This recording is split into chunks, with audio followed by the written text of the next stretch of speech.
Welcome to wizard.com. I'm maths teacher Aditi. We have this question here. We have to factorize given polynomial. So 1 minus 2xy minus x square minus y square. So if we observe this polynomial, two of the perfect squares are negative. So in order for us to be able to apply any identity, these squares have to be positive.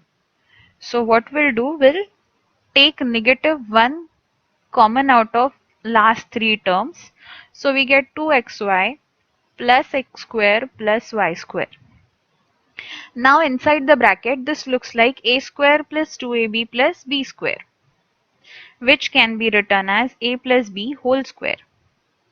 So that will be 1 minus this coefficient 1 can be skipped, so we can simply write this as x plus y whole square.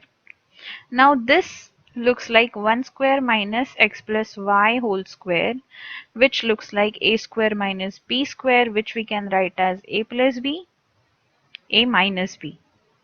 So 1 plus x plus y multiplied by 1 minus x plus y, which is 1 minus x minus y. So this is final factorization of given polynomial.